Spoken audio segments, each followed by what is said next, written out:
लेकिन गोकर्ण जी ने एक कमंडल से जल का छींटा मारा है। धुंधकारी की प्रेत आत्माएं एक मनुष्य योनि में आकर के बोलने लगी। कहा, भैया मैंने सुन लिया था कि आपको वैश्याओं ने मार दिया है, तो मैंने आपके नाम से गया में जाकर के पिंड दान किए, लेकिन आपको शांति नहीं मिली। बोले नहीं। बोले मिलती कैसे? आप जैसा भाई जिसका इतना बड़ा संत हो, साधक हो, साधना करने वाला हो, उसे मुक्ति कैसे मिल सकती है? बोले चिंता मत करो।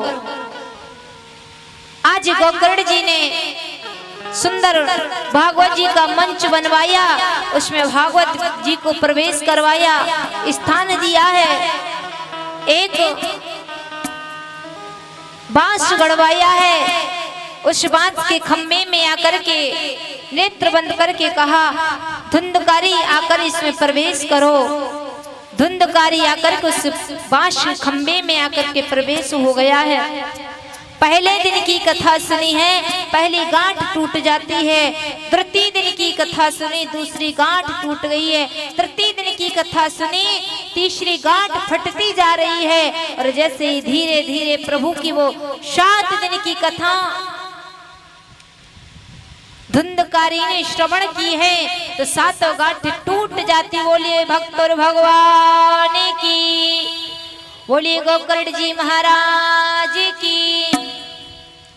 आज जैसे ही 7 गांठ फटी है, उस बांस से एक सामने इंसान का रूप लेकर के गोकर्ण जी के सामने धुंधकारी आ जाता है। और देखा सामने से प्रभु के पार्षद विमान लेके आए हैं। कहा, धुंधकारी आप इसमें विराजमान हो जाइए, चलो प्रभु के धाम के लिए।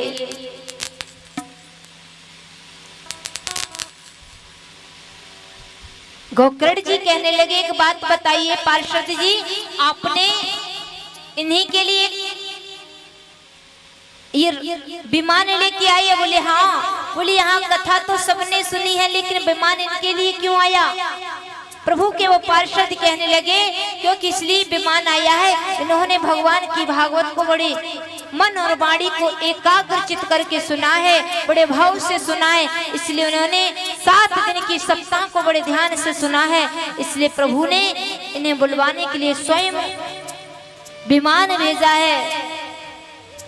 आज उसमें धुंधकारी बैठ जाते हैं और चल दिए हैं। बोले धुंधकारी की, बोले गोकर्ण जी महाराज की जय हो। आज प्रभु के दरबार में जाकर के पहुंच गया है और भक्ति से यहाँ स्वयं आ जाती है भक्ति मैया, और ज्ञान वैराग भी आए हैं। कहा भक्ति ने, प्रभु मैं कहाँ जाऊं? भगवान ने कहा, आप भक्ति जाओ, भक्तों के हृदय में वास करो। भक्ति भक्तों के हृदय में वास कर गई है और धुंधकारी प्रभु के मार्ग के लिए चला गया है। ये होता है भागवत जी का प्रभाव। भागवत जी को श्रवण करने से धुंधकारी कितना बड़ा महान खल था, राक्षस वृत्ति का था, चोरी डकैती करने वाला था, लेकिन अंत क्या हुआ? ये भागवत का सुनने की प्रक्रिया है। भागवत जी को श्रवण करने से स्वयं धुंधकारी को प्रभु के विमान में जाकर के प्रभु के मार्ग के लिए गया है। श्री हरि क्षेत्र में बैठे 88,000 महात्माओं के बीच में सौनकाद ऋषि सूत जी महाराज प्रसन्न कर रहे हैं। भगवान आपने जो कथा सुनाई है वो अपने लिए नहीं, सभी भक्तों के जीवन को धन्य बनाने के लिए सुनाई है। आपकी कृपा को सुनकर के, इस भागवत रूपी बहती हुई गंगा को सुनकर के, देख करके, श्रवण करके मेरा जीवन धन्य हो गया है।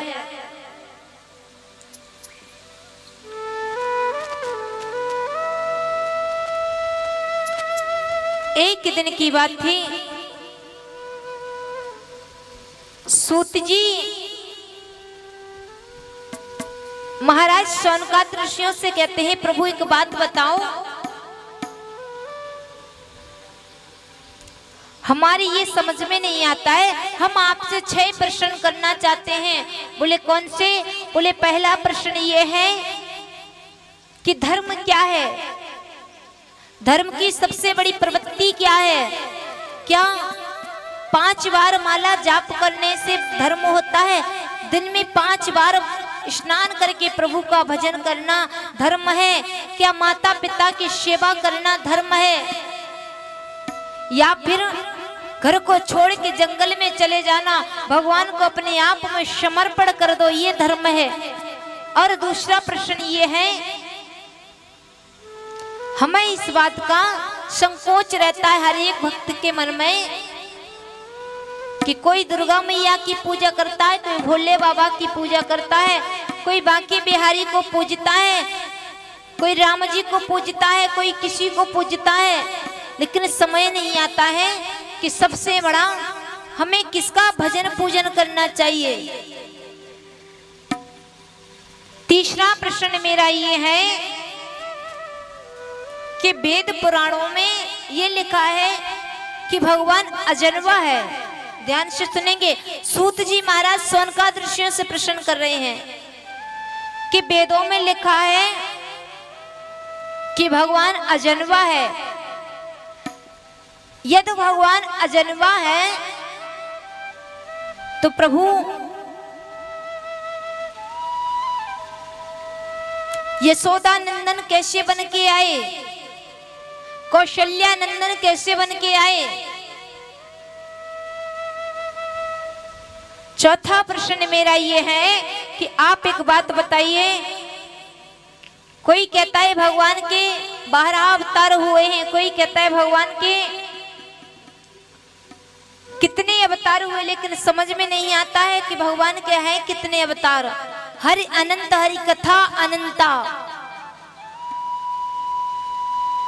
प्रभु के कितने अवतार हैं समझ में नहीं आता है। पांचवा प्रश्न ये है कि वक्ता कैसा होना चाहिए, श्रेष्ठ वक्ता कैसा होना चाहिए। वक्ता कौन?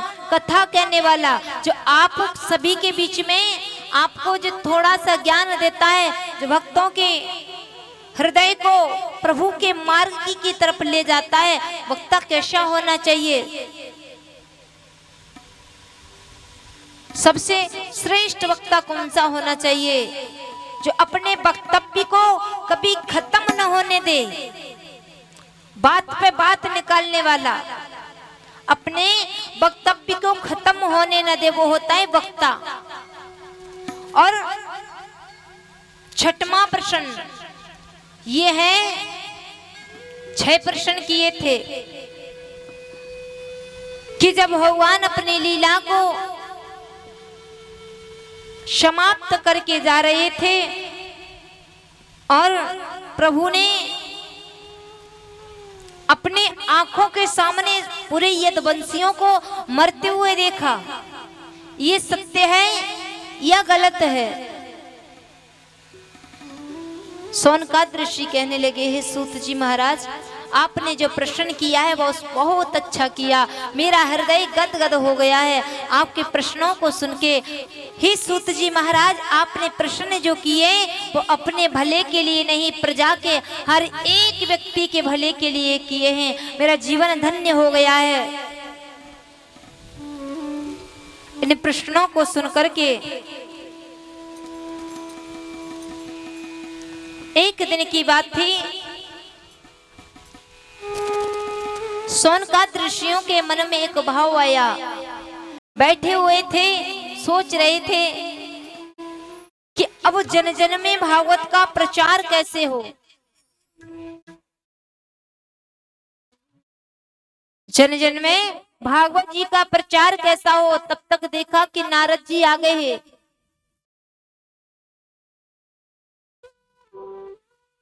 नारद जी को कभी चेहरे पे उदासी नहीं थी, कभी भी हमेशा खुश रहा करते थे। लेकिन आज आए हैं उन संत कुमारों के पास में, और संत कुमारों ने कहा, नारद जी की बात बताओ, आप तो हमेशा प्रसन्न रहते हो, लेकिन आज इतने दुखी क्यों हो?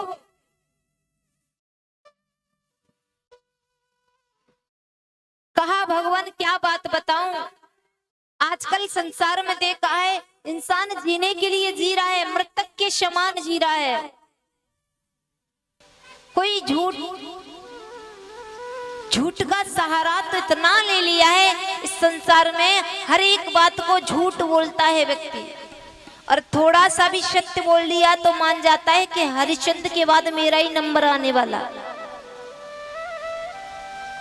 देखा है कोई धर्म का कार्य नहीं करता है, सब झूठे हैं, कोई सत्य नहीं बोलता है। धर्म से था सोना भरा लंका की दीवार में, धर्म से, ध्यान रखना, धर्म से सोना भरा था लंका की दीवार में, एक रत्ती भी न मचा था रावण की मरती बार में। मैया जी सभी का ध्यान किधर है? हैं? कथा समझ में आ रही है कि नहीं? बोलो राधे राधे। ऐसा लग रहा है एहसान सा कर रहे हैं सब, है? बोली मां के बिहारी लाल की।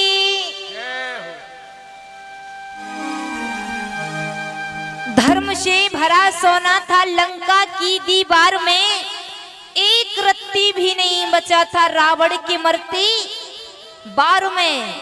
जिस रावण को इतना बड़ा अहंकार था कि मेरे पास पूरी ही लंका सोने की थी, उससे अहम हो गया था, अरे हमसे बड़ा कौन धर्मान है, हमारा तब पूरी लंका ही सोने की है, क्या करेंगे, कोई नहीं हमसे बड़ा। लेकिन जहाँ अहिम होता ना, प्रभु उस मार्ग को खत्म करते जाते हैं। इतनी बड़ी लंका, ध्यान से सुनना, कितनी बड़ी लंका थी, लंका सोने की थी, लेकिन ध्यान रखो एक बात को, उस सोने की लंका में क्या हुआ, कुछ नहीं बचा था। अंत में रावण का जब अंत आया ना, एक रत्ती भी सोना नहीं बचा था जो मुंह में डालने के लिए।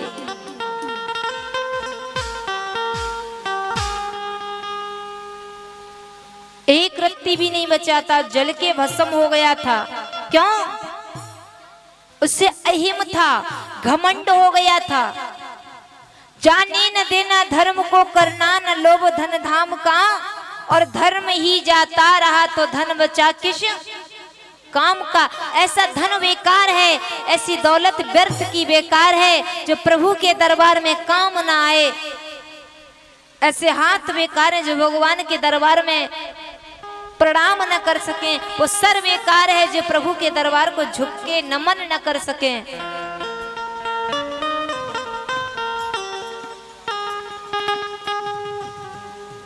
और सच्चे न सही और झूठे ही सही, और आखिर तो तेरे दीवाने हैं। सच्चे न सही झूठे ही सही, आखिर तो तेरे दीवाने हैं।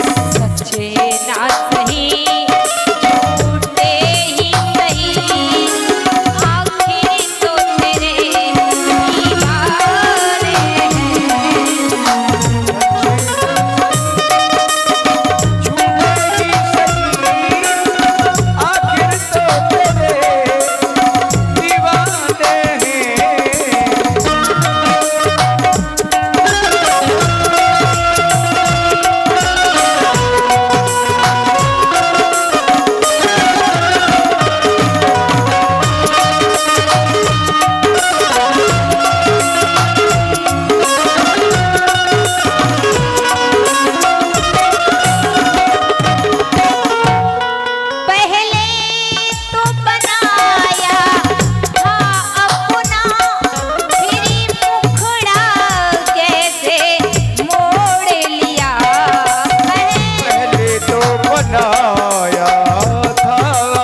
सही न सही झूठे तो लेकिन तेरे ही तो हैं।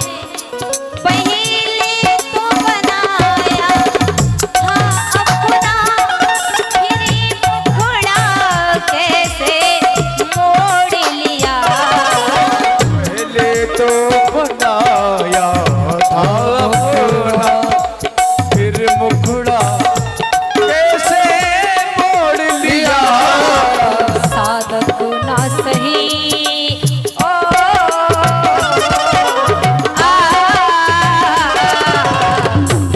वो साधक ना सही सेवक तो सही। साधक तो सही, सेवक तो सही। हो साधक ना सही सेवक तो सही, आखिर तो तेरे दीवाने हैं।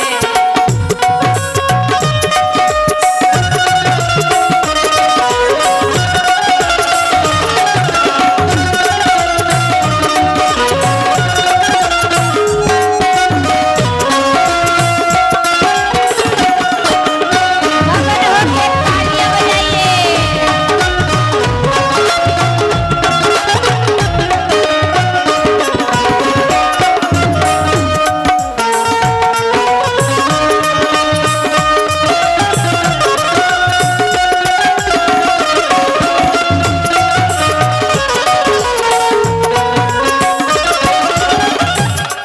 महिमा सुन के हैरान हूँ मैं, मान हुए तुम मिल जाओ तो सुकून मिले। तुम मिल जाओ तो सुकून मिले। महिमा सुन के हैरान हूँ मैं, तुम मिल जाओ तो सुकून मिले। महिमा सुन के हैरान हुए, तुम मिल जाओ तो सुकून मिले। और ठाकुर मद भक्ता यत्र गायत्री तत्र पृष्ठामि नारदई।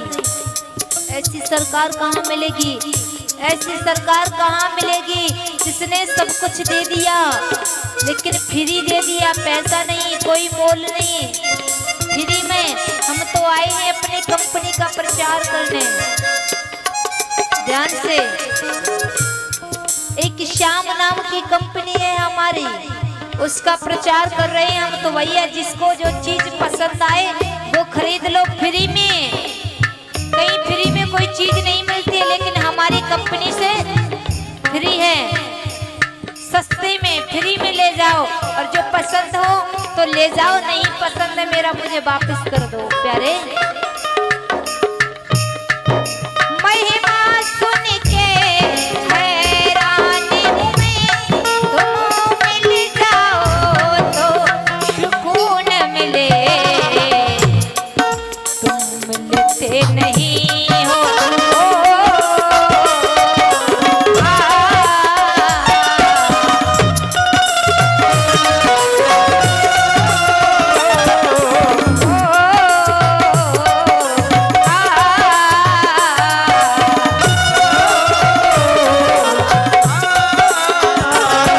सच्चे न सही झूठे तो सही, आखिर में तेरे दीवाने हैं। झूठे ही सही, आखिर में तेरे दीवाने हैं। सच्चे न सही झूठे ही सही, आखिर तो तेरे दीवाने हैं। न सही, झूठे ही सही, आखिर तो तेरे दीवाने हैं। और सच्चे न सही ठाकुर और झूठे ही सही, आखिर तो तेरे दीवाने हैं। सच्चे न सही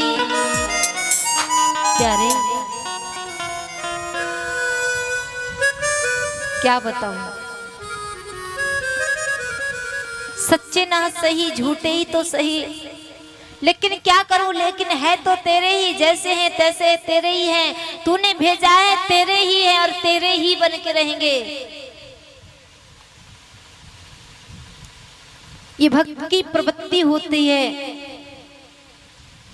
जब भाव मन में वाकई में, जब अंतर आत्माओं से व्यक्ति प्रभु को बुलाता है, जब आत्माएं अंदर से आवाज आने लगती है, वो भाव उमड़ने लगता है कि अब तो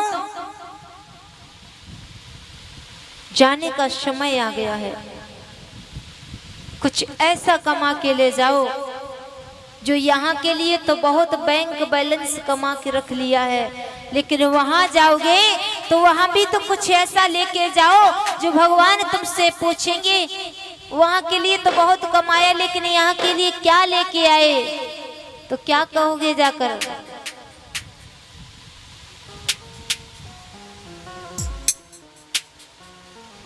कुछ ऐसा कमा के ले जाओ। अरे संसार में आए हो तो हम चाहते हैं, हर एक व्यक्ति से यही प्रार्थना है, आप सभी भक्त यहाँ आइए ना, बाकी के बैठे होंगे घरों में पंखा कूलर की हवा लेते होंगे, सोच रहे होंगे कौन जाए धूप में कथा सुनने, अरे वही भागवत है, वही कथा, वही सब सुनाते हैं। लेकिन एक बात याद रखना, भगवान की जिस पे असीम कृपा होती है वही इस पांडाल में पैर रखता है, और जिसकी उसकी कृपा जिस पर नहीं होती उसकी हिम्मत नहीं पड़ सकती इस पांडाल में पैर रखने का, ये हमारे शास्त्र कहते हैं। तुम सभी बैठे ना, भगवान की अपने खास में खास हैं। जैसे जब किसी के घर बेटा का विवाह होता है ना, तो हम आप सभी को निमंत्रण देने जाते हैं। ध्यान से सुनना, जब बेटा या बेटी का विवाह होता है सभी को निमंत्रण देते हैं एक समान, लेकिन जो तुम्हारा अत्यधिक प्रिय होता है वो चाहे दिल्ली हो, चाहे बेंगलोर हो, चाहे विदेश में हो, लेकिन वहां तक जाओगे और उससे कहोगे समझे रहना, आए नहीं तो हमारी तुम्हारी जरूर आना होगा तुम्हें। और जिससे ज्यादा प्रेम करते हैं ना तो उसे आना पड़ता है, चाहे वो कितनी दूर क्यों ना हो, वो तुम्हारी यहाँ आएगा। वैसे ही जिसे भगवान अपना खास में खास मानते हैं उसी को अपने दरबार में बुलाते हैं। बाकी तो भाई निमंत्रण दिया था, दावत खा के चले जाओ, कोई मतलब नहीं, आए तो वेलकम, चले जाओ तो। हाँ, सभी पढ़े लिखे यहाँ तो।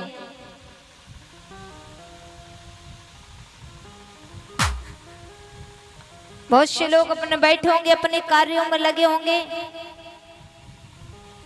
धर्म का नकार करते हुए सोच रहे भागवत में क्या करेंगे, गर्मी वैसे ही पड़ रही है,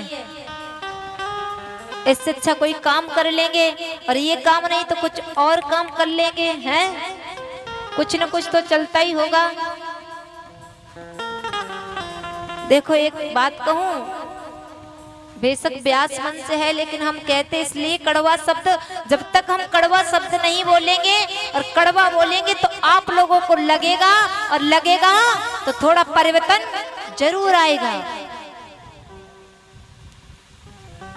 बोली बांके बिहारी लाल की। आ जाइए कथा की तरफ गौर करते हैं। सोनकाद ऋषियों ने उन 6 प्रश्नों को सुनकर के उनका हृदय गदगद हो गया। कहा, आपने जो सूत जी महाराज प्रश्न किए हैं वो अपने लिए ही नहीं, हर प्रजा के, हर व्यक्ति के स्वार्थ के लिए किए हैं। एक दिन की बात थी कि गोलोक धाम में राधा रानी किशोरी जी के गोद में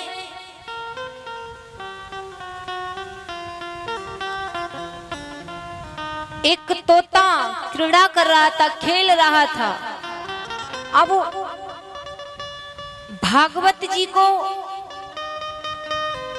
शौनकाद ऋषि आपस में बैठे, नारद बाबा भी बैठे, सोचा भागवत जी को सुनने के लिए और सुनाने के लिए भी तो कोई चाहिए, ऐसा पात्र होना चाहिए जो जन जन में भागवत जी का प्रचार कर सके। बोले ऐसा कौन है? तो वो ऐसे हैं सुखदेव जी महाराज। सुखदेव जी महाराज ऐसे हैं जो वो जन जन में भागवत का प्रचार करेंगे। बोले कैसे आएंगे? वही सुखदेव जी महाराज गोलोक धाम में किशोरी राधा रानी की गोद में क्रीड़ा कर रहे थे, खेल रहे थे। राधा रानी ने कहा बेटा अब तुमको इस धाम में रहते रहते बहुत समय हो गया, अब आप मृत्यु लोक में जाओ और मृत्यु लोक में जाकर के जन जन में जाकर के भागवत जी का प्रचार करवाओ। सुखदेव जी महाराज कहने लगे माँ मैं मृत्यु लोक में नहीं जाना चाहता। बोले क्यों?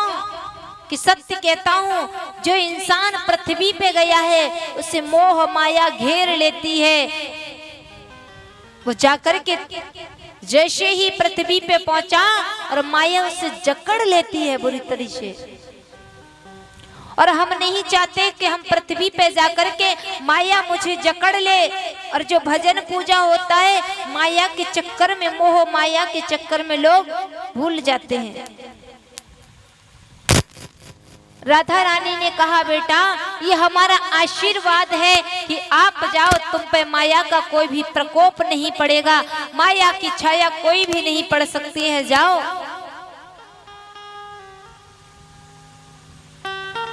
इधर एक दिन की बात थी,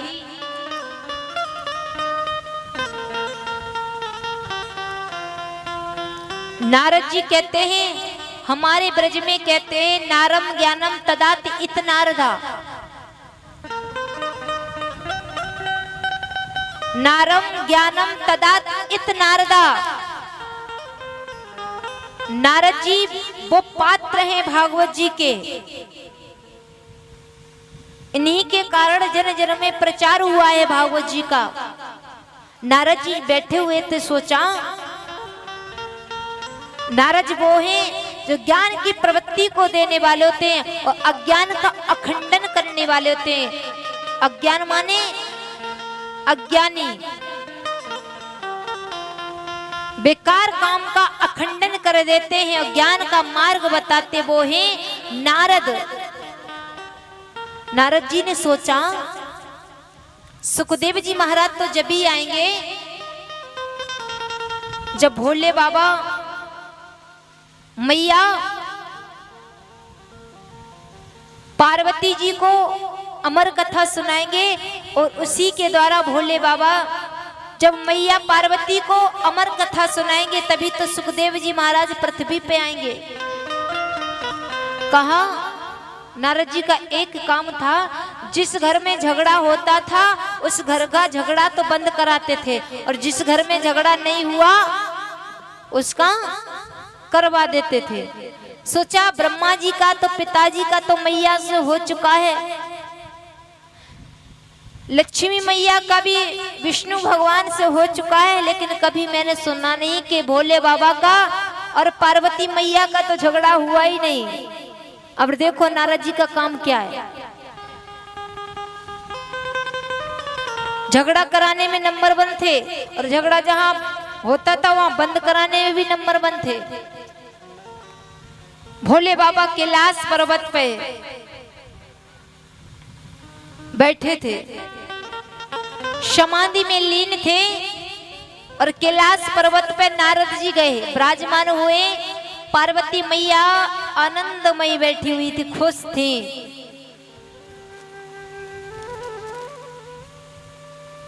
प्रणाम किया और जैसे नारद जी को आते देखा, पार्वती जी ने कहा बेटा बेटा आओ आओ विराजमान हो। आसन दिया है, विराजमान हुए हैं। कहा बेटा आजकल आना जाना कैसा बंद हो गया, आप तो बहुत दिन बाद आई हो, क्या बात है? अब तो कैलाश पर्वत पे मैया बाबा को ही भूल गए, आते नहीं हो। अब नारद जी को तो झगड़ा करवाना था तो कड़वे कड़वे बोलने लगे। कहा मैया क्या बताऊं, अब कहीं आने जाने का मन नहीं करता है, क्योंकि लोग झूठ ज्यादा बोलते हैं, कोई सत्य ही नहीं बोलता है। जहां देखो झूठ पे झूठ, झूठ पे झूठ, झूठ पे झूठ बोलते लोग। अब वही ऐसी बात शुरू कर रहे हैं कि पार्वती जी के मन में क्रोध आ जाए, और क्रोध आएगा तो भोले बाबा से झगड़ा चालू करेंगे। पार्वती जी कहने लगी, एक बात कहूं बेटा, हर किसी का हर किसी से झगड़ा होता होगा, लेकिन मेरा बाबा से कभी झगड़ा नहीं हुआ। बाबा मुझे बहुत प्रेम करते हैं, अत्यधिक प्रेम करते हैं। नारद जी कहने लगे, मैया इतना ही रहने दो, कोई नहीं बोलता, कोई सत्य नहीं बोलता है। और आप कहते हो कि भोले बाबा में बहुत सत्य बोलते हैं, कभी झूठ नहीं बोलते हैं। पार्वती मैया कहने लगी, बात कहूं, भोले बाबा तो इतने भोले हैं, इतने भोले हैं कि जब गुरुजी दीक्षा देते हैं तो जो गुरु मंत्र गुरुजी देते, कहते किसी को बताना मत, लेकिन बाबा ने आकर के वो भी मुझे बता दिया, इतना प्रेम है हम दोनों में। बोले अच्छा, मन मन भावे और मुड़ी हलावे, अंदर अंदर मन ही मन मुस्कुरा रहे, मैया भी क्रोध नहीं आ रहा है। बोले वो भी बता दिया। बोले हाँ, कहते हैं स्वप्न में किसी भगवान के दर्शन हो, ये बात हम भी आप लोगों से कह रहे हैं, यदि किसी व्यक्ति को स्वप्न में भगवान के दर्शन हो तो किसी को कभी बताना मत, क्योंकि वो स्वप्न, सुंदर स्वप्न, जब भगवान वाला स्वप्न होता है तो सपने में भगवान आते हैं, वो किसी और को बता दो तो दोबारा नहीं होते हैं दर्शन, ये देखना यकीन करके। लेकिन बताना उसे चाहिए जो धर्म का कार्य करता हो, जो तुम्हारे जैसा भाव का हो।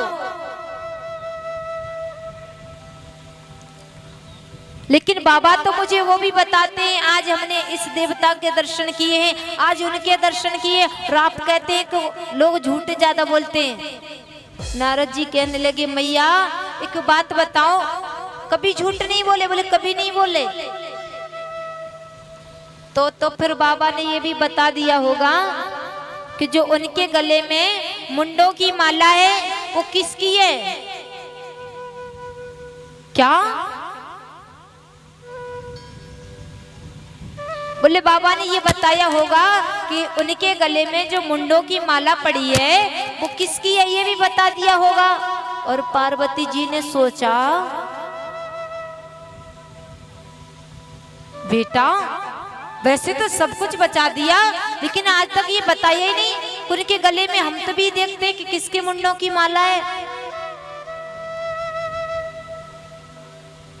और इतना कह करके नारद जी चले जाते, और श्रीमन नारायण नारायण नारायण, श्रीमन नारायण नारायण नारायण, नारायण श्रीमन नारायण, नारायण श्रीमन नारायण, श्रीमन नारायण नारायण नारायण, श्रीमन नारायण नारायण नारायण। और ये जो नारायण नाम लेत है, जो नारायण नाम लेत है, सभी बोलेंगे ताली बजा के।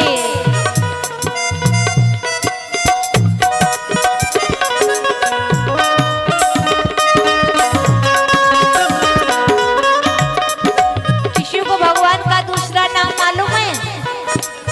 हैं? भगवान का दूसरा नाम क्या है?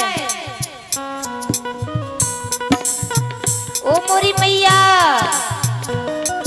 मैया जी, भगवान को किसी का दूसरा नाम मालूम है?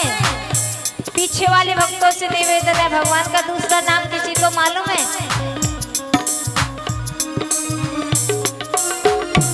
वैसे पता तो होगा, लेकिन आप लोग ध्यान नहीं देते हो।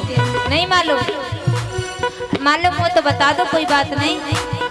भगवान का दूसरा नाम क्या है? हैं?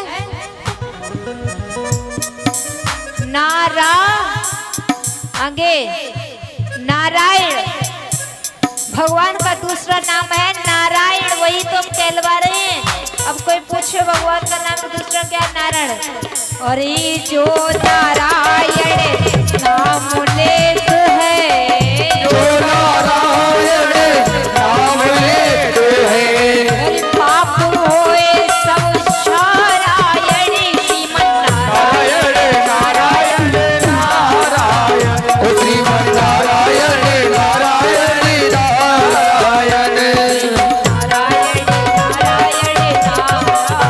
ओ श्रीमन नारायण नारायण नारायण श्रीमन नारायण नारायण।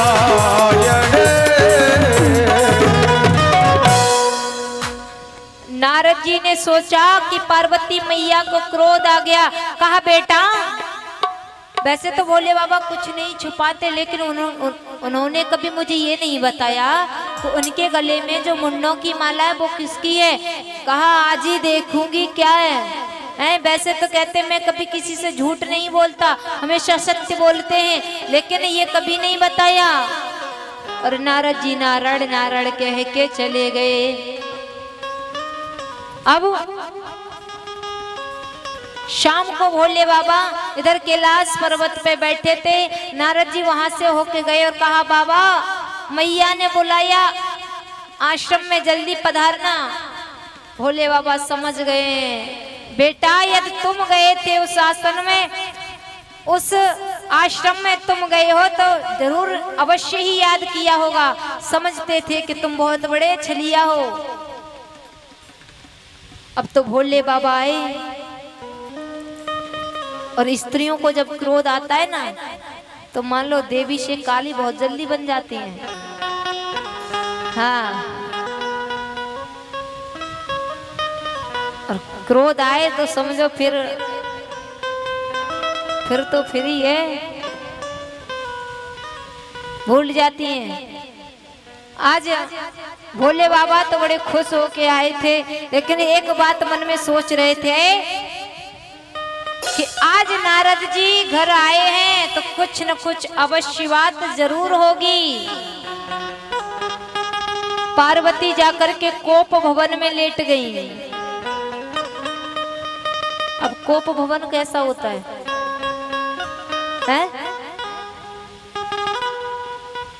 मैया जी किसी को कोप भवन मालूम है? बड़ी बूढ़ी मैया, वैसे बड़ी बूढ़ी मैया को तो पता होगा।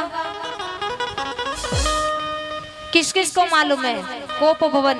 जितने भी हमारे बड़े बूढ़े बैठे हैं उनको तो मालूम होगा अवश्य। आचार्य जी हमारे कह रहे हैं हमको मालूम है। देखो कम से कम बता। देखो एक बात कहूँ, आज कथा का तृतीय दिवस है, केवल हमारा यही प्रश्न होगा। हम आपसे पूछें, कोई भी प्रश्न करते हैं तो आप कदम या है ना, और नायक अब इतना तो बोल सकते हो ना दूर से इशारा करके। पुराने जमाने में एक महल बनवाते थे ना, उसमें एक कमरा ऐसा बनवाते थे जिसमें कोई भी रूठ जाए और उस कमरे में पहुंच गया तो समझो गुस्सा में, क्रोध में ज्वाला भभक रही है। अब आजकल की समझेंगी क्या क्रोध कोप भवन है? आजकल की बहुएं क्या समझेंगी कोप भवन क्या होता है? क्यों? क्योंकि शादी के आती 6 महीना सासू से बनती नहीं, अलग जाके खाना पीना बनाती हैं। अब सासू के पास रहेंगी तो बताएंगी सासू मैया क्या क्या होता है। बड़े बूढ़ों के पास बैठ कर के ज्ञान लो, लेकिन बड़े बूढ़ों से बनती नहीं आजकल, है ना। ये बड़े बूढ़े हैं ना, मरते मरते भी काम आएंगे, जीते जीते तो काम। जब तक तो तुम्हारा झगड़ा चलता रहेगा, लेकिन अंत में देखा होगा आप लोगों ने, इंसान की जब श्वास निकलती है और वैसे हमेशा झगड़ा रहा है, लेकिन कोई भी हो अंत में आकर कहेंगे श्वास निकल रही है, वो तो अपने श्वासों के गिन रहे हैं, और लेकिन तुम पूछ रही हो और कुछ बता के जाओगे। और कुछ बता जाते, बार बार प्रश्न यही मन में आता है, कुछ और बता जाते, वो तो आंखें फाड़ रहे हैं ऊपर जाने के लिए, कब प्रभु बुला ले, और तुम पूछ रही हो और कुछ बता जाते। अब इशारा उनकी किस तरफ है समझे ना, मेरे कहने का मतलब उनका इशारा बार बार यही है कि और कुछ बता जाते, कहीं और चुपचाप से रखा हो, हाँ छुपा के धन दौलत रखी हो तो और बता जाना कहीं रखी हो, यही इशारा होता है ना।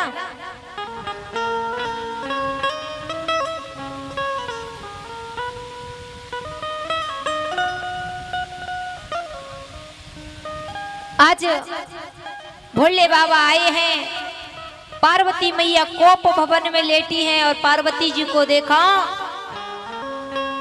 कहा देवी, अरे देवी कहाँ हो? और पार्वती तो कोप भवन क्रोध में भभक रही थी, सुंदर वस्त्रों को उतार करके और ऐसे ही पुराने वस्त्र पहन लिए और वस्त्र आभूषणों को उतार दिया है, ऐसे पुराने कपड़े पहन के लेटी हुई थी। आज कह रही थी आज आने दो बाबा को देखें, कितना झूठ बोलते हुए, कहते हैं हम हमेशा सत्य बोलते हैं, लेकिन ये तो झूठ पे झूठ ही बोला हमसे, आने दे दो को शाम को।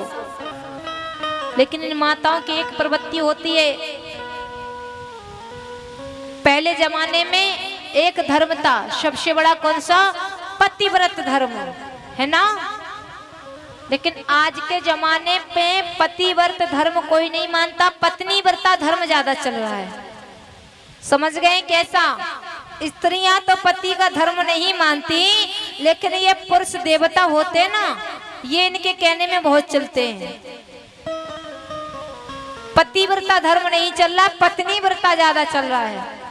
पति को अपनी पत्नी का व्रत ज्यादा मानना पड़ता है। भोले बाबा आए हैं कोप भवन में, पार्वती जी लेटी हुई हैं क्रोध में, और कहा अरे देवी क्या हुआ, कम से कम बताओगी तो क्रोध होने का कारण, क्यों नाराज हो, गुस्सा क्यों हो रही हो? तो पार्वती जी कहने लगे हैं वैसे कहते हो हम कभी किसी से झूठ नहीं बोलते हैं, और आप तो महा झूठा निकले हो। भोले बाबा कहने लगे अरे देवी आपका तो क्रोध बढ़ता जा रहा है, क्या हुआ? अरे ऐसा क्या हुआ? कहा एक बात बताओ, आप तो गुरुजी ने जो मंत्र दिया था वो भी बता दिया, स्वप्न में किसी के दर्शन होते हैं तो वो भी बता देते हैं। अब देखो लक्ष्मी जी आ रही हैं कथा में, अब मान लो लक्ष्मी आने वाली है कथा में। आज भोले बाबा को पार्वती मैया ने कहा एक बात बताओ, आज तक आप मुझसे झूठी बोलते आए, आपने कभी बताया नहीं। बोले क्या? जो आपके गले में मुंडों की माला है वो किसकी है? भोले बाबा मुस्कुरा के कहने लगे देवी इतनी छोटी बात पे इतना क्रोध करने की काहे जरूरत थी? तनक सी बात पे, इतनी छोटी बात पे आप इतना बड़ा क्रोध कर गई हो। कहा एक बात सुनो, ये जो हमारे गले में मुंडों की माला दिख रही है ना, ये किसी और की नहीं है, ये तो फूलों की है। भोले बाबा कह रहे हैं हमारे गले में जो मुंडों की माला है वो किसी और की नहीं है, ये तुम्हारी जितनी बार मृत्यु हुई है और तुम्हारी यादें हमारे साथ हैं। पार्वती ने कहा क्या? बोले हाँ, जितनी बार तुम मरती गई हो उतनी बार के तुम्हारे सर की ये माला हमारे गले में पड़ी हुई है। पार्वती कहने लगी तो आप पापी नहीं, महापापी, नंबर 1 के झूठ हो। भोले बाबा कहने लगे पहले तो कहती है पापी हो, और जो मैंने बता दिया तो कह रही हो महापापी हो। बोले ऐसा क्यों? इसका मतलब आप हमें प्रेम नहीं करते, हमको बार बार मरना पड़ता है और आप कभी मरते ही नहीं हैं। आप क्या ऐसी औषधि खाते हैं? भोले बाबा मुस्कुरा के कहने लगे देवी जिस औषधि का मैंने पान किया है, जिसका रस पिया है वो रस जो व्यक्ति पी लेता है वो कभी मरता नहीं है। बोले क्या है? वो है अमर कथा। पार्वती जी हाथ जोड़ के कहने लगी बाबा मुझे माफ करना, हमसे गलती हो गई, मुझे भी वो रस पीना है, मुझे भी उस रस का पान करना है।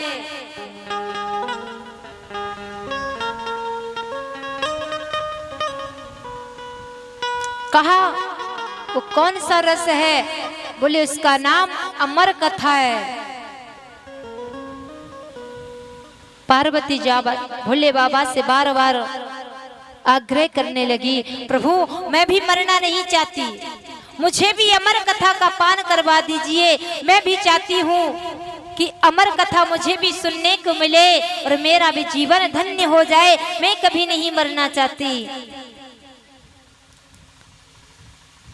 आज भोले बाबा ने कहा देवी मैं अमर कथा सुनाऊंगा ये अवश्य है, लेकिन मैं जिस वक्त प्रभु की वो कथा को सुनाता हूँ ना मेरे भाव के अंदर वो नेत्र बंद हो जाते हैं और मैं नेत्र बंद कर लूंगा तो मुझे कैसे मालूम पड़ेगा कि आप हमारी अमर कथा को सुन रही हो या नहीं। बोले एक काम करना, क्या आप हाँ जी का शब्द बीच में देते रहना, हम समझ जाएंगे कि तुम अमर कथा को सुन रही हो।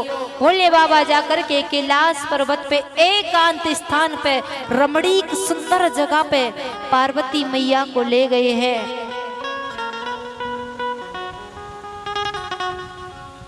और अमर कथा सुनाने लगे। आस पड़ोस में देखा कोई और तो नहीं सुन रहा है, कोई जीव जंतु इंसान जानवर कोई नहीं तो कोई नहीं था, लेकिन भोले बाबा के पीछे एक छोटा सा पछड़ी के गर्भ से जो अंडा पृथ्वी पे गिरा था उस अंडे में आकर के सुखदेव जी महाराज के आत्मा को प्रवेश कर दिया। पहले दिन की कथा सुनाई, भोले बाबा अमर कथा सुनाने लगे। पार्वती मैया हाँ जी का शब्द कह रही है। पहले दिन की कथा प्रारंभ हुई है, दूसरे दिन की कथा हुई है, धीरे धीरे तीसरे दिन की कथा हुई। उस अंडा वो छीड़ हो गया, फूट गया, उसमें जो जीव था उसका प्रारब्ध हो गया, उसमें जान आ गई। चौथे दिन की कथा जैसी हुई तो चौथे दिन की कथा हमारे भगवान का अवतार हुआ है। अवतार हुआ तो मेवा मिष्टान धन दौलत लुटाए, बहुत मीठी कथा हुई। उस चौथे दिन की कथा को सुनकर के उस अंडे में जो जीव पल रहा था उस अंडा छीड़ हो गया, जीव में प्राण की प्रतिष्ठा हो गई। अब धीरे धीरे छठवां दिन था। पार्वती जी एक आसन से बैठ के कथा सुन रही थी। भोले बाबा एक आसन से बैठ के सुना रहे थे, उठे नहीं थे। सुबह से लेकर शाम तक एक ही आसन पे, पानी नहीं पिया, फल नहीं खाया, ऐसे ही कथा चल रही थी। अब पार्वती जी ने कभी इतनी बैठी नहीं थी, इसलिए उन्हें निंद्रा देवी ने आकर के, कुंभकर्ण की पत्नी का नाम था निंद्रा देवी, आकर के पार्वती जी के ऊपर प्रवेश कर गई। उनको नींद आ गई। उस जो अंडे में से जो जीव ने देखा हाँ जी का शब्द बंद हो गया। ये शब्द यदि बंद हो गया तो भोले बाबा अमर कथा को बंद कर देंगे। यदि अमर कथा बीच में ही बंद हो गई तो मेरा दोबारा से मेरा अंत हो जाएगा, मेरे प्राण बेकार हो जाएंगे, जहां से आए हैं वहीं चले जाएंगे। इसलिए वो पक्षी जाकर के हाँ जी का शब्द बोलने लगा है। भोले बाबा समझा रहे थे, देवी जिस वक्त भगवान अंतिम कथा का आया, भगवान अपने आंखों के सामने सारे ब्रजवासियों को मरते हुए देखा, और जब अंत हुआ तो एक बहलिये ने प्रभु के पैर पे प्रहार किया है। भगवान जैसे प्रहार किया है तो प्रभु गोलोक धाम में चल दिए हैं। तो उद्धव जी सामने से देख रहे थे, भगवान गोलोक धाम को चल दिए और कथा समापन हुई है। भोले बाबा ने जोर से जयकारा लगाया है। बोले भागवत जी महाराज की, भोले बांके बिहारी लाल की जय हो। और जैसे भागवत मैया की जय बोली है, पार्वती जी के जोर से जयकारा लगाया कि नेत्र खुल गए। और जैसे ही नेत्र खुले तो पार्वती जी कहने लगी, बाबा फिर क्या हुआ जब भगवान यदुवंशियों के सामने बैठे हुए थे? भोले बाबा कहने लगे, देवी कथा तो पूरी हो गई और आप कह रही हो कि भगवान के सामने जब यदुवंशी नष्ट होने लगी, इसका मतलब? कहा मुझे नींद आ गई थी, मैं सो गई थी, जैसे ही जयकारा सुना तो मेरे नेत्र खुल गए। भोले बाबा ने कहा आप सो गई थी तो ये जयकारा सुनते ही आप जागी, लेकिन बीच बीच में हाजी हाजी का शब्द किसने दिया? बोले मालूम नहीं। भोले बाबा ने त्रिशूल को उखाड़ा और चारों तरफ देखा तो पीछे से पक्षी उड़ करके जाकर के उस पक्षी को देखा। उस पक्षी के पीछे भोले बाबा त्रिशूल को लेकर के क्रोध में मारने के लिए भागने लगे हैं। पीछे पीछे पार्वती जी भागती जा रही। कहा स्वामी ने छोड़ दीजिए, इस पक्षी ने क्या बेकार किया, अमर कथाई को तो पान किया, अमर कथा को तो सुना है। भोले बाबा कहने लगे, देवी ये तो ठीक है कि इसने अमर कथा को सुना, लेकिन जो कथा को व्यास मंच से पीछे बैठ के सुनता है ना, इसने हमारी ब्रह्म विद्या का पान कर लिया है, हमारी ब्रह्मा विद्या को चुरा लिया है, इसलिए मैं इसे छोड़ूंगा नहीं। इधर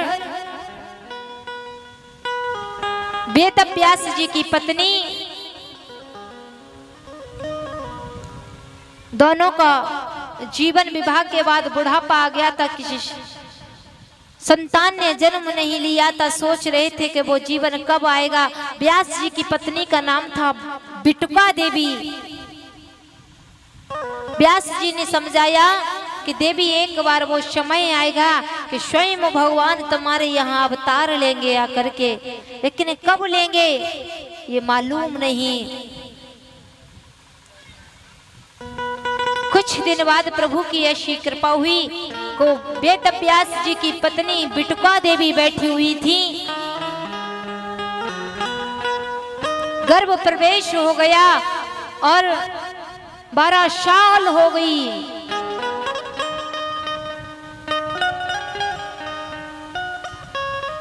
लेकिन एक दिन बोली, स्वामी ऐसा लगता है कि हमारे पेट से कोई मंत्रों का जाप कर रहा हो। 12 साल हो गई थी। वेद व्यास जी ने कहा, अरे देवी अवश्य ही कोई संत होगा तुम्हारे गर्भ में जो मंत्रों का उच्चारण कर रहा है, कोई प्रभु का प्यारा भक्त आ रहा है। कहा उससे कहो कि बाहर आए। वेद व्यास जी कहने लगे नेत्र बंद करके कि आप जो भी हो अपनी माँ के गर्भ में आप बाहर आइए, क्योंकि तुम्हारी माँ परेशान है, 12 साल की पीड़ा से परेशान हो रही है। आप कब बाहर आ रहे, अपनी माँ को परेशान मत करो। उधर सुखदेव जी महाराज कहने लगे, पिताजी मुझे पता है जो इंसान संसार में आता है उसे माया जकड़ लेती है, पकड़ लेती है, और मैं नहीं चाहता कि माया के चक्कर में पड़ना। वेद व्यास जी कहने लगे, बेटा ये सत्य कहता हूं मैं कि तुम्हें माया का कोई भी छाया नहीं पड़ सकती है, आप आ जाइए। इधर वो सुखदेव नाम का तोता भोले बाबा त्रिशूल लेके पीछे पीछे मारने के लिए दौड़ रहे थे। इधर बद्री धाम में वेद व्यास जी की पत्नी को जोर से जवाई आ रही है, और जैसे ही जवाई आई तो मुंह को खोला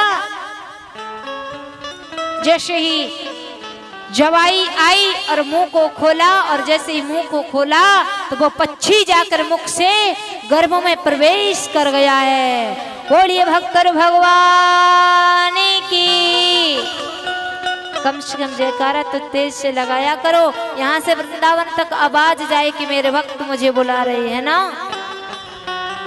भक्तों की आवाज में वो दम होती है कि भगवान अपने सिंहासन से स्वयं आते हैं। से ध्रुव जी ने महाराज को बुलाया था प्रभु को, तो स्वयं भगवान आए थे नंगे पैर।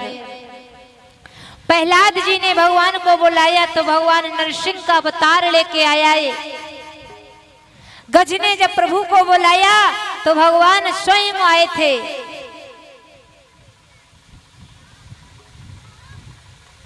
और मेरे मन में गई क्षमाए हो क्षमाए, और भक्तों की भाव भरी भक्ति। ओ मेरे मन में गई समाए समाए, भक्तन की भाव भरी भक्ति।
सभी बोलेंगे तो कम से कम बधाई डाला करो। प्रभु का दरबार है, इसमें बधाई डालने से जीवन धन्य हो जाता है।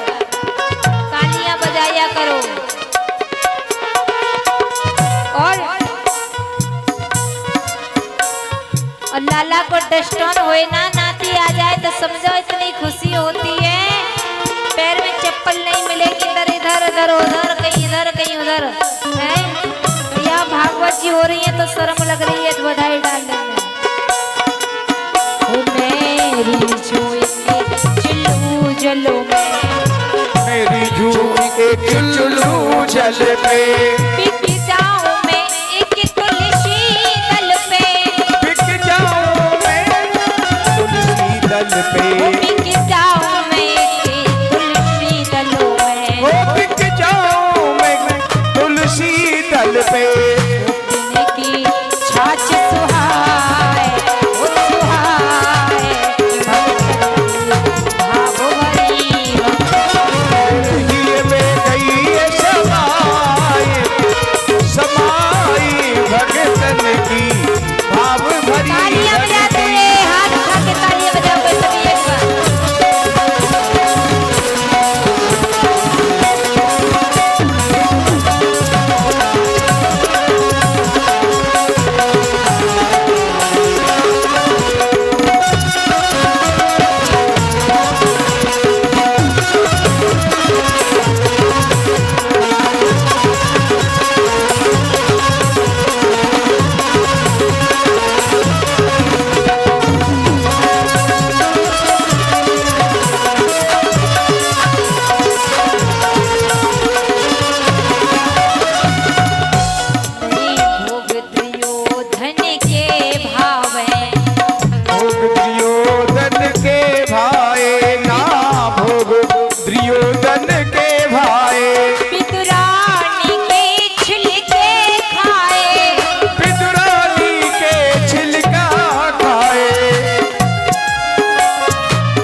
दुर्योधन के भाई, विदुरानी के छिलके खाए, विदुरानी के छिलके खाए, विदुरानी के छिलके खाए। वो विदुरानी के छिलके खाए।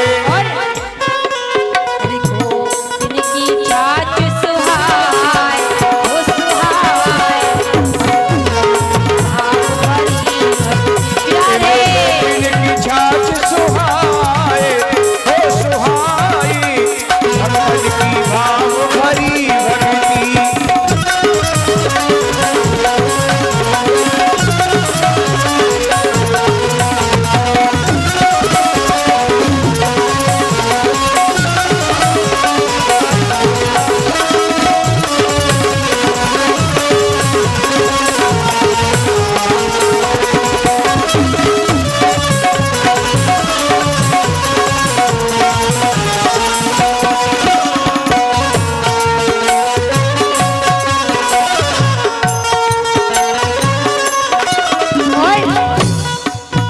मेरे प्रेम को पंथ नियारो है, मेरो प्रेम को पंथ निरालो है, मेरो प्रेम को,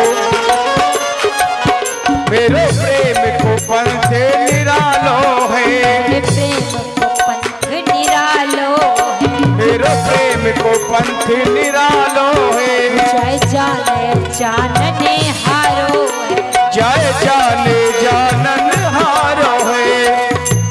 मेरी प्रेम की परिभाषा को हर कोई नहीं समझ पाएगा।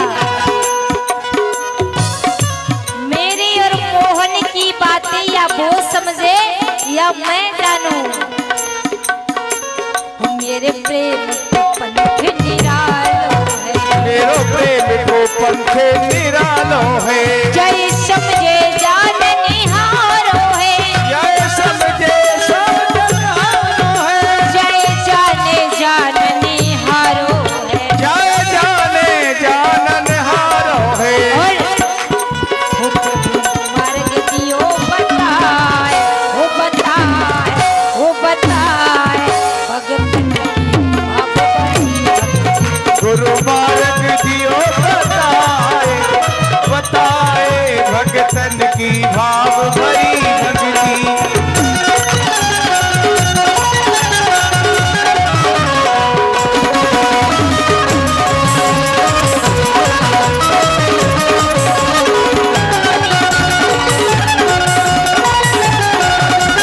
तालियां बजाते हैं।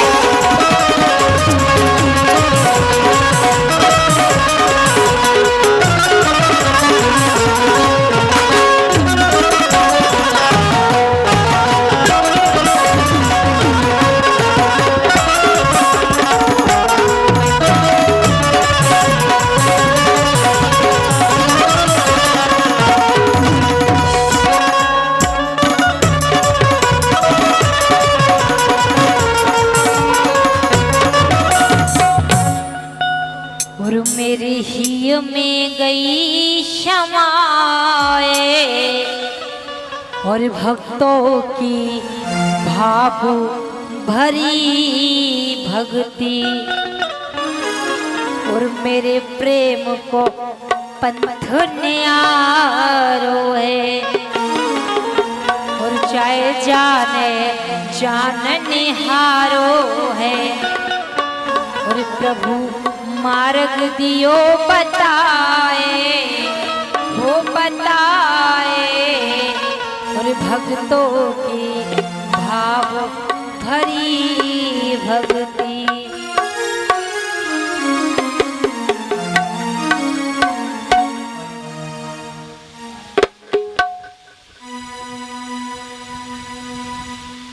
अच्छा, कथा कहाँ चल रही थी? मैया जी, कथा कहाँ चल रही है?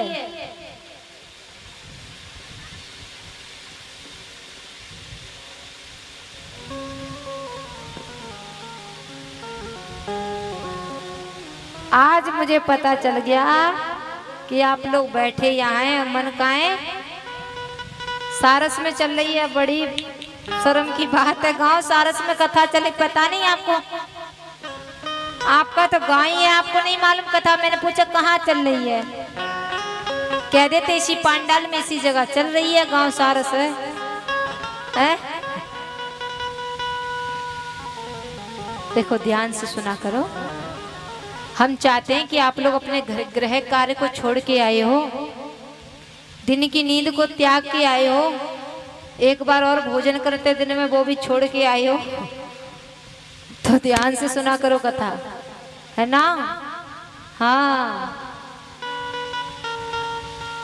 कथा चल रही थी कि भोले बाबा आया, ध्यान की नहीं आया। वाकई में तुम ध्यान से सुनोगे आज से कथा, नहीं तो पता है हम कहीं अंत जाएंगे कथा करने तो क्या कहेंगे, उस गांव के लोग इतने थे कि कथा सुनाते रहो और एक बीच में भजन सुना दिया कि कथा गायब। लेकिन एक बात है, ज्यादा भक्ति में लीन हो जाते हो आप लोग, फिर लीन हो गए तो भूल जाते हो, है ना? कथा चल रही थी कि बिटुका देवी के गर्भ में वो पक्षी जाकर प्रवेश कर गया और भोले बाबा त्रिशूल लेके दौड़ रहे थे बद्री धाम में, लेकिन कहीं भी नजर वो पक्षी नहीं आया। अंत में भोले बाबा क्रोध में आकर के और वापस आ गए हैं। इधर वो बालक 12 साल बाद अपने माँ के गर्भ से जन्म लिया और जन्म लेते ही सुखदेव जी महाराज सीधा जंगल की तरफ चल दिए। जैसे ही माँ के गर्भ से जन्म लिया है,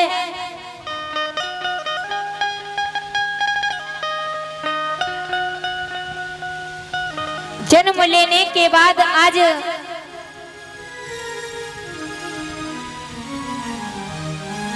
4:30 बजे कथा प्रारंभ कर देना है ना?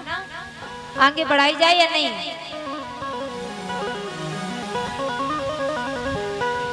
बस एक बात आप लोग बताओगे, इस बात का निर्णय आपका होगा। कथा का समय, भाई हम तो आए हैं आपकी सेवा के लिए, आप क्या चाहते हैं? कथा का 5 तक किया जाए या 4:30 पे प्रारंभ किया जाए? भाई मन में ये मत सोचना ये तो बैठी बैठी कथा सुना रहे यहाँ पे और हमको जाके घर का काम करना, खाना पीना भी बनाना, ये थोड़ी बना जाएंगे, हैं? लेकिन एक काम है, 7 दिन खाना थोड़ा कम खाते रहना। हाँ, लेट खा लेना, जल्दी खाते हैं तो बताओ। हमारे बड़े बूढ़े पीछे बैठे, कथा का समय क्या रखा जाए? 5। बोली वृंदावन बिहारी लाल की। यही तो हम चाह रहे थे कि समय और मिले।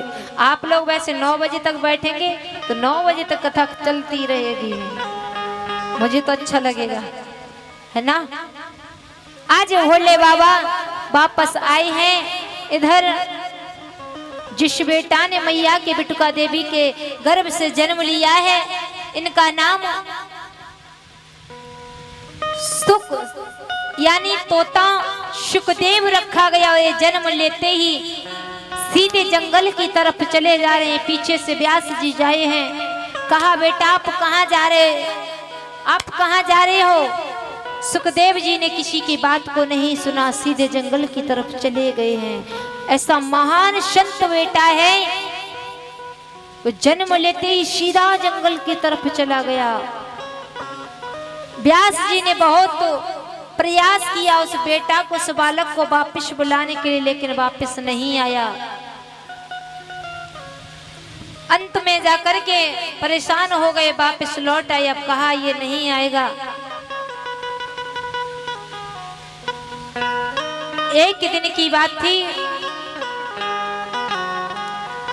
जाकर के वो सुख यानी तोता सुखदेव नाम के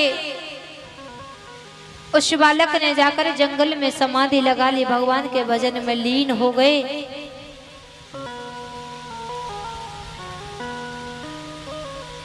इधर कुछ स्त्रियां जब सुखदेव जी जंगल की तरफ जा रहे थे, कुछ जलाशय में स्त्रियां स्नान कर रही थी। सुखदेव जी को देख इनके मन में भय नहीं आया, लेकिन जैसे ही पिताजी को देखा और आकर के जल से बाहर निकल के आई, क्षमा मांगी है, बाबा जी मुझे माफ करना, हमसे गलती हो गई। आपके सामने आप निकल रहे थे और मैं स्नान कर रही थी, मुझसे गलती हो गई, मुझे माफ कर देना। वेद व्यास जी सोचने लगे, मेरे बेटे के सामने तो ये स्त्रियां स्नान करती रही, लेकिन मुझको देख के ये क्षमा याचना क्यों मांग रही हैं? ऐसा कारण क्या है? जबकि मेरे बेटा को देख के शर्म करनी चाहिए थी इन्हें, तब तो ये स्नान करती रही, लेकिन हमको देख के इनके मन में भय क्यों आया, डर क्यों आया? ऐसा क्या हुआ? वो स्त्रियां कहने लगी, बाबा आपको नहीं मालूम। बच्चे देखो मंदिर में ऊधम मचा रहे हैं सामने। आपको नहीं मालूम कि जो आपका बेटा है कोई साधारण पुत्र नहीं है, साधारण बेटा नहीं, स्वयं नारायण है, स्वयं नारायण का अवतार है, स्वयं भगवान है, भगवान का भक्त है। इसे दुनिया की माया नहीं घेर सकती है। इस तुम्हारे पुत्र के सामने तो 1000 वस्त्र पहन के भी मैं नग्न हूँ, कितने भी वस्त्र पहन ले, लेकिन उसके नजरों के सामने फिर भी नग्न रह सकते हैं, नग्न के समान है। लेकिन आप उनके पिता हो, आप बड़े बुजुर्ग हो, इसलिए आपसे क्षमा याचना मांग रहे हैं। ऐसा संत आपका बेटा है। व्यास जी महाराज ने सुना कि मेरा बेटा इतना बड़ा संत है, अब तो मन में भाव आ गया है। भगवान को धन्यवाद दिया, प्रभु मेरे अहोभाग्य जो तुमने मुझे एक सुंदर भक्त को जन्म दिया मेरे परिवार में। मैंने याचना ऐसी नहीं मानी थी, न जाना कभी कि आप इतने सुंदर बालक को जन्म देंगे हमारे घर। स्वयं नारायण आए हैं हमारे घर। तो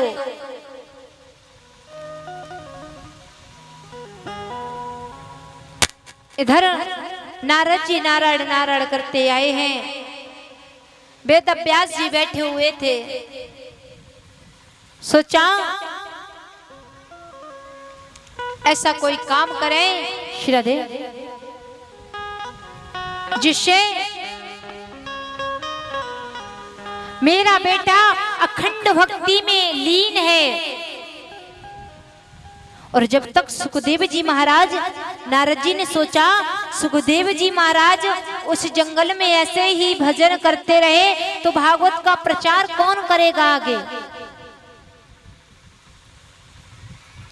और जब जब होए और धर्म की हानि और बाढ़ असुर महायज्ञ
रहे असुर महा अभिमानी।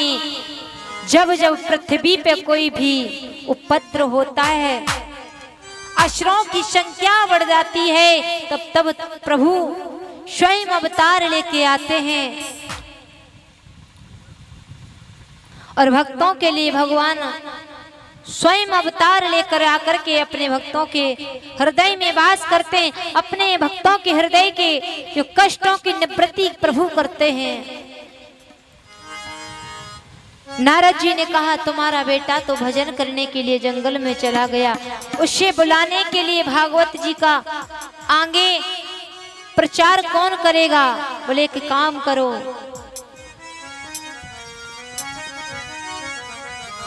आप भागवत जी को लिखो।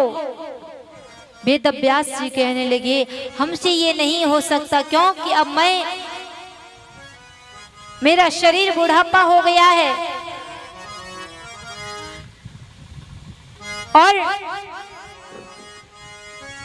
बुढ़ापे में हमसे कुछ नहीं होगा। नारद जी ने कहा, एक बात सुनो, आप संतों का संग ले लो, और संतों का संग जो ले लेता है, जिसने संतों का सत्संग ले लिया हो, उसका जीवन धन्य हो जाता है।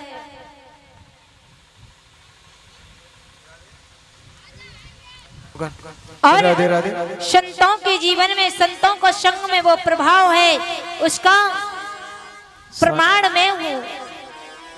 आप लोग शांति से थोड़ी देर और बैठे रहें। अभी कथा विश्राम की तरफ जाएगी। माता बहन भाई लोग सभी भगवान की आरती करके और प्रसाद लेकर के जाएंगे। अब बस थोड़ी देर आप शांति से बैठे रहें। 20 मिनट बैठे हैं ना।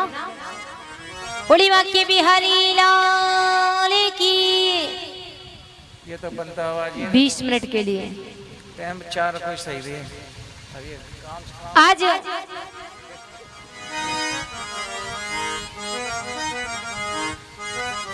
नारद जी ने बताया है कि मेरा पहला जन्म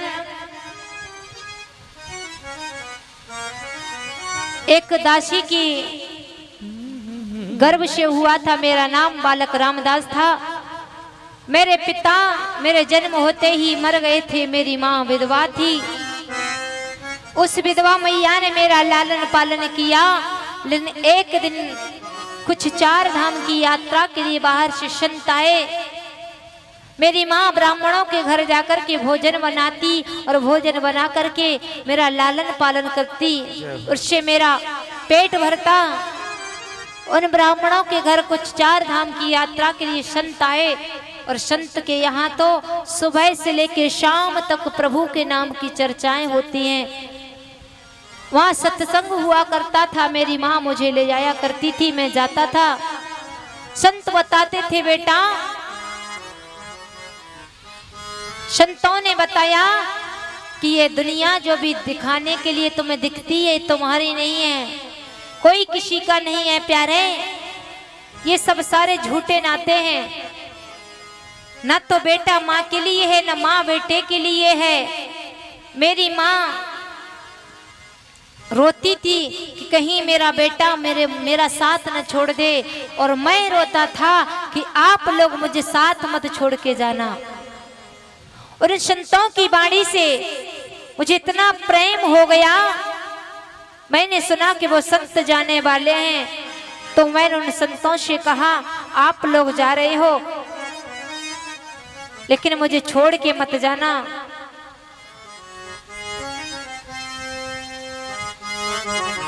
माँ संतों के पास गई। माँ ने कहा कि आप मुझे मत छोड़ना, मेरे बेटा को साथ मत ले जाना। मैंने घर आकर के कहा, वो संत चले गए और वो संत मुझे बता गए थे, ओम नमः शिवाय का जाप करते रहना। मैं भजन करने के लिए बैठा, मेरी माँ मुझे भजन नहीं करने देती।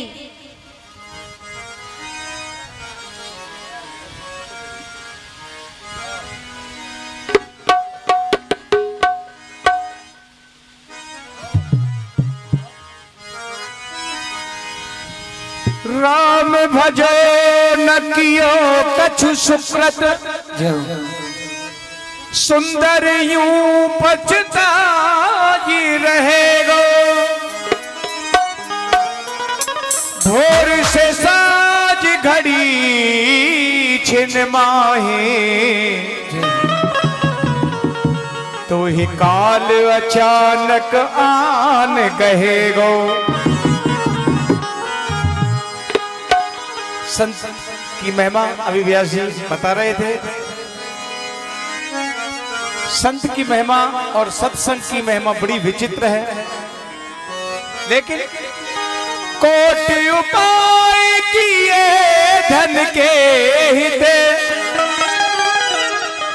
और भाग्य लिखो उतनो ही मिलेगो। तू कछुआर विचारत है नर, तेरो विचार सब धरो ही रहेगो। सामान 100 वर्ष की पल की खबर नहीं। हर आदमी यही कहता है कि बस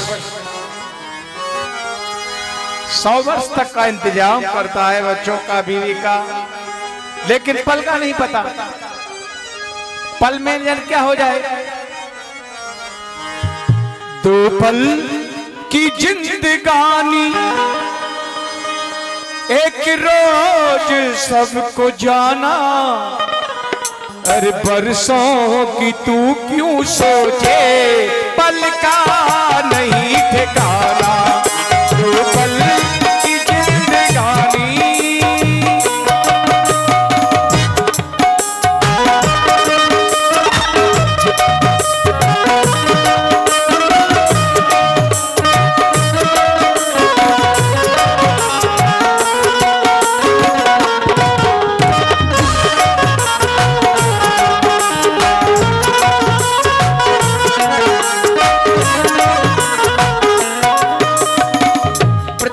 कहता है कि घर मेरा, बीवी मेरी, बच्चे मेरे, धन दौलत जायदाद सब कुछ तो मेरा, लेकिन ऐसा सोचना यथार्थ नहीं। आप भजन के माध्यम से सुन रहे हैं, बड़ा सुंदर वेद।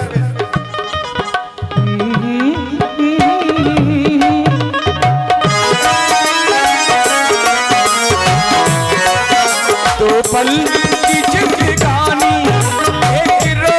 सबको जाना। बरसों की तू क्यों सोचे, पल का नहीं ठिकाना। बरसों की तू क्यों सोचे, पल का नहीं ठिकाना।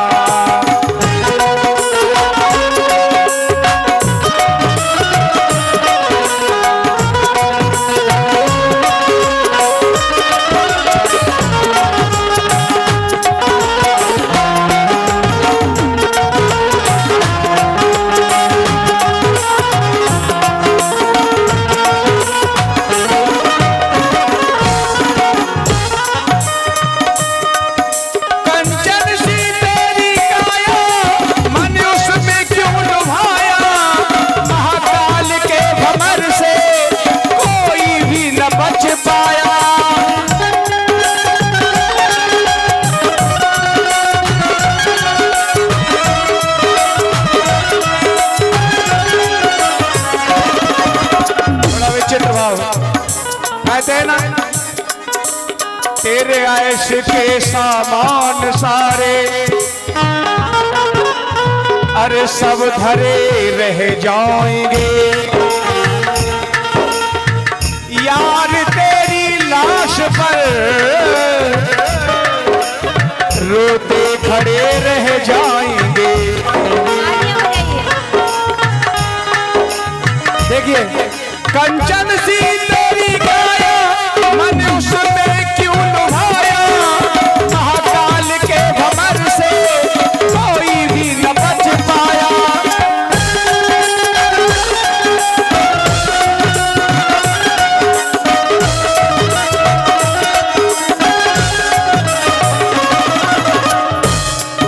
मन राम में लगा ले, है मन राम में लगा ले। यदि चाहे मुक्ति पाना, बरसों की तू क्यों सोचे, पल का नहीं ठिकाना। 2 पल की जिंदगानी,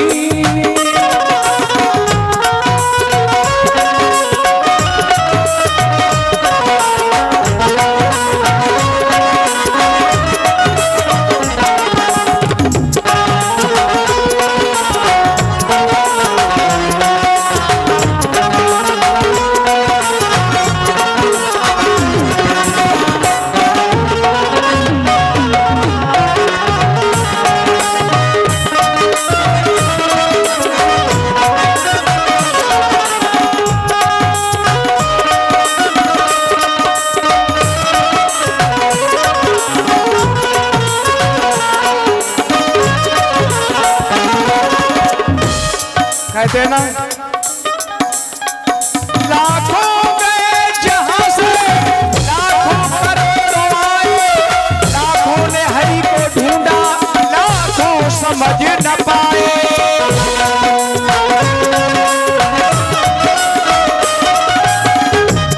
कहता है ना, जिसे तू घर कहता है अपना, वो घर वर कुछ नहीं तेरा। गले में होगी घर घराहट कि जिस दम पूछ हो तेरा। तेरा मकाम मुख से नहीं बोले, दुकार देती है और हवेली हंस के कहती है, न मैं तेरी न तू मेरा।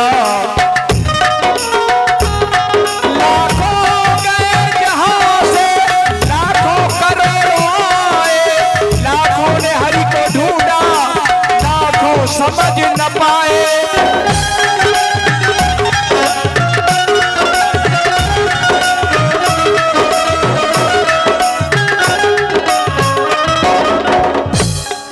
जो राम में रमाना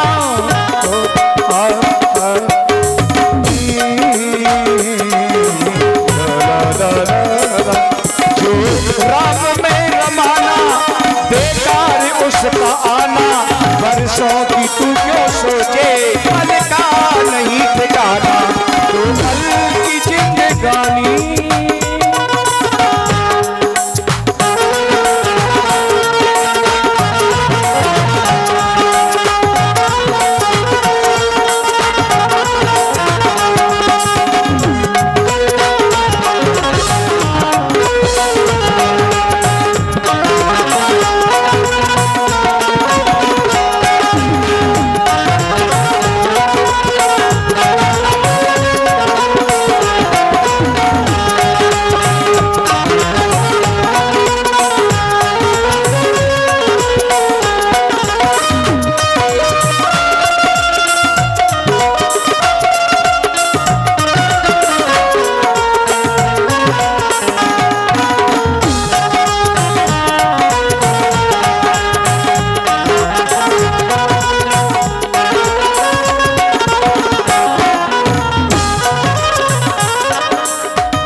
चाहे जितना धन कमा ले, चाहे जितना घर बना ले, चाहे जितना नाम कर ले, चाहे इतना यश लुटा ले।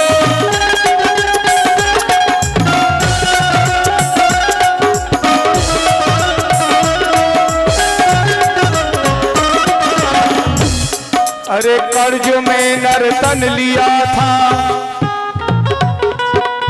तू इसे बिसरा गया। अरे ब्याज का तो जिक्र क्या है, तू मूलधन भी खा गया। अब पता चलेगा तेरे इस नुकसान का, निकलने वाला है दिवाला तेरी पाप की दुकान का।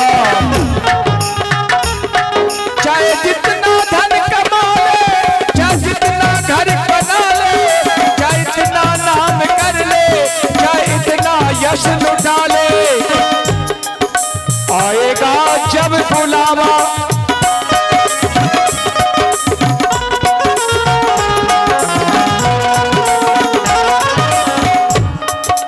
आएगा जब बुलावा।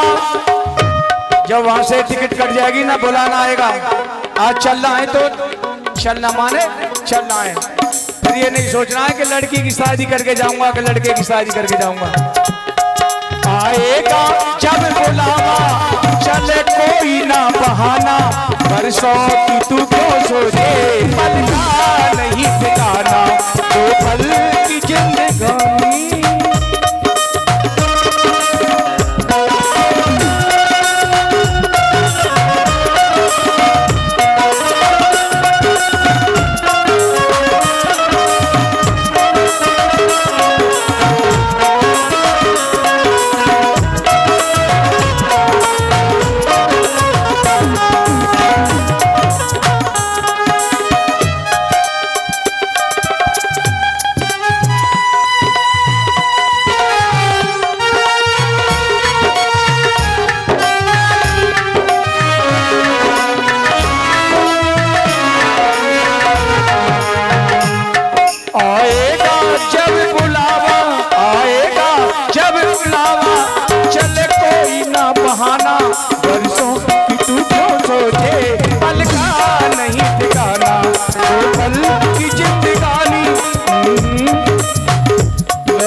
पल का नहीं ठिकाना।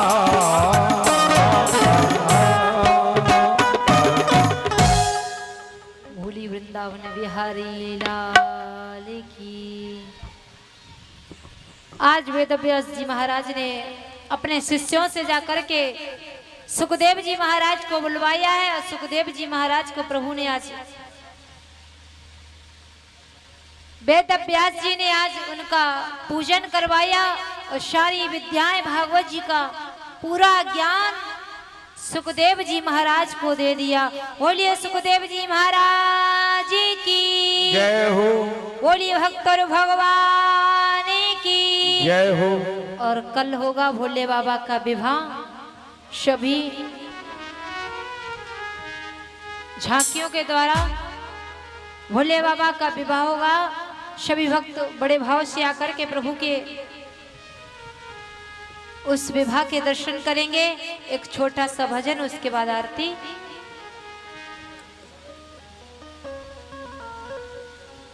हो दूरी बरसाने की और एक पल भी न सह पाऊं, दूरी बरसाने की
उतना दर्द बेटा और पिता को नहीं होता जितना दर्द एक माँ समझती है अपनी औलाद का,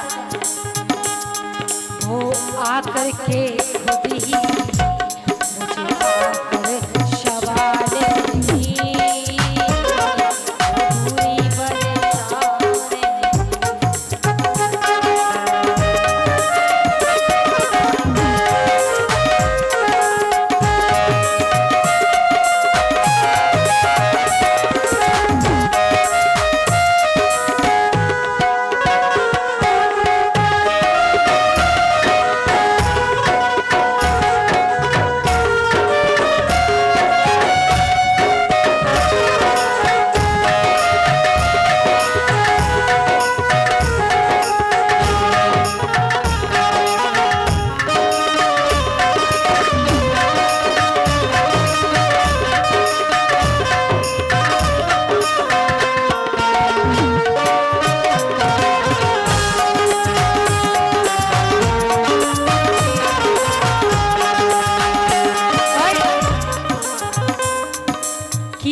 दूरी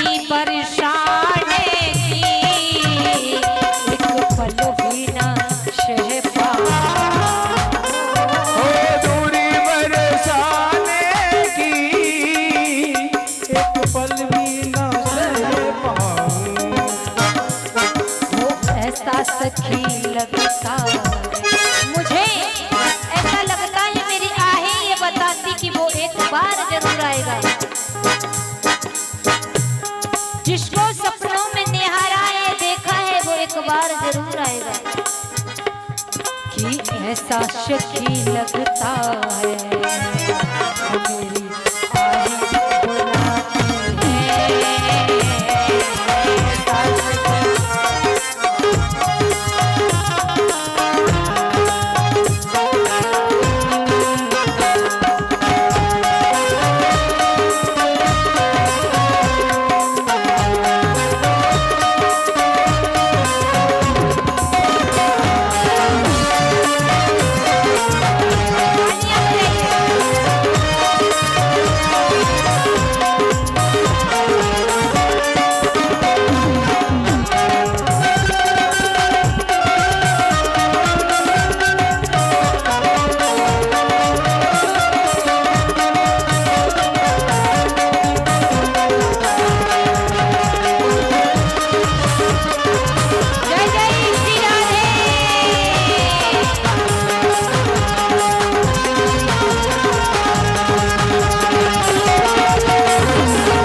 राधा रानी सरकार की। सभी भक्त कल भोले बाबा का विवाह विध झांकियों के द्वारा होगा, तो कन्यादान के लिए है ना सभी माताएं बहनें आकर के जो भी प्रभु का कन्यादान, भगवान भोले बाबा का कन्यादान है और कल आएंगे। और एक शर्त है आप लोगों से, ये पहली बात, एक ही चीज मांगेंगे, एक एक लोग प्रतिदिन अपने साथ में 2 लोग बढ़ा के लाएंगे, है ना। अब ऐसा मत समझना कि कन्यादान की कह रही तो कल आना ही भूल जाए। सोना चांदी, पंखा, cooler, dressing table, 4 wheeler, 1 wheeler, 2 wheeler, कितना जो भी लाए लाए। बोलिए गोविंद भगवान की। खड़े हो जाइए। देखिए भगवान की मंगलमयी आरती हो रही है, जैसे अभी अभी व्यास जी ने आपको बताया था। भगवान भूत भावन बाबा विश्वनाथ माँ पार्वती के साथ पाणी गणेश संस्कार बड़े धूमधाम से हम कल मनाएंगे। और जो भी आप पत्रम पुष्पम फलम तोयम, जैसी जिसकी श्रद्धा है, श्रद्धा के हिसाब से आप लोग आएंगे और भगवान की आरती करेंगे।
दर्द की दवा तुम्हारे पास है, दर्द की दवा तुम्हारे पास है, ओ दर्द की दवा तुम्हारे पास है। ओ जिंदगी दुआ ये भी ओ मन में बसा कर तेरी मूर्ति, उतारो रे गिरवर तेरी आरती।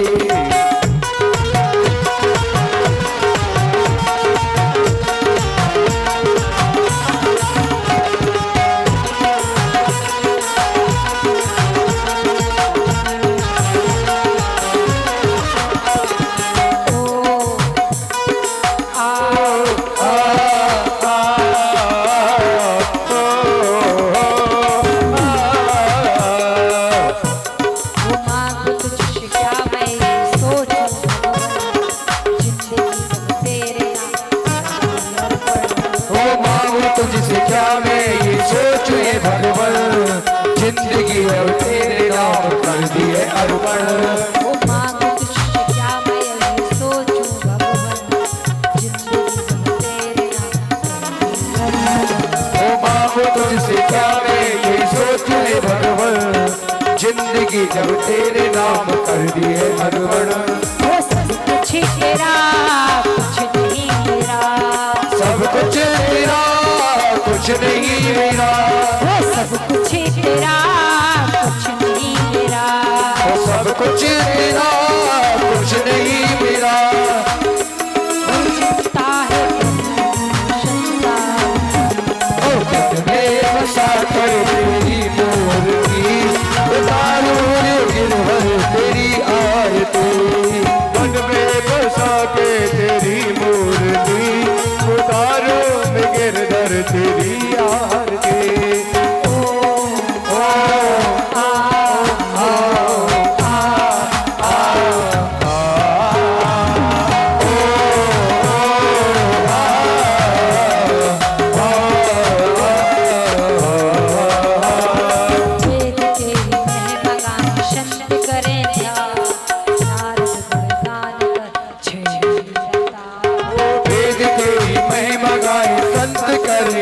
तान नारद गुणगान करे छेड़े बिना तान वेद तेरी महिमा गाए शब्द करे ध्यान नारद गान करे ओ वेद तेरी महिमा गाए संत करे ध्यान नारद गुणगान करे छेड़े बिना तान भक्ति तेरे द्वार करते हैं पुकार भक्त तेरे द्वार करते पुकार भक्ति तेरे द्वार करते हैं पुकार भक्त तेरे द्वार करते पुकार और किशोरी दुआ भीम मांगती हाय दिल में बसा के तेरी मूर्ति उतारो गिरधर तेरी आरती हाय दिल में बसा के तेरी मूर्ति उतारो मन में बसा के तेरी मूर्ति मन में बसा के तेरी मूर्ति उतारो गिरधर तेरी आरती करुणावतारम संसार सारम भुजगे बिहारम सदा वसंतम हृदयादिविन्दु भवं भवानी शरणं नमामि त्वमेव बन्धो सखा त्वमेव विद्याधर्मं त्वमेव सर्वं मम देवि देव सत्य कटिवलसी काले गोकुल की राजा अखियाँ तरस रही अब तो आजा कटिवलसी काले गोकुल के आजा तेरी अखियाँ तरस गई अब तो आजा आजा आजा कटिवलसी वाले गोकुल के राजा तेरी अखियाँ तरस रही अब तो आजा चंद लाल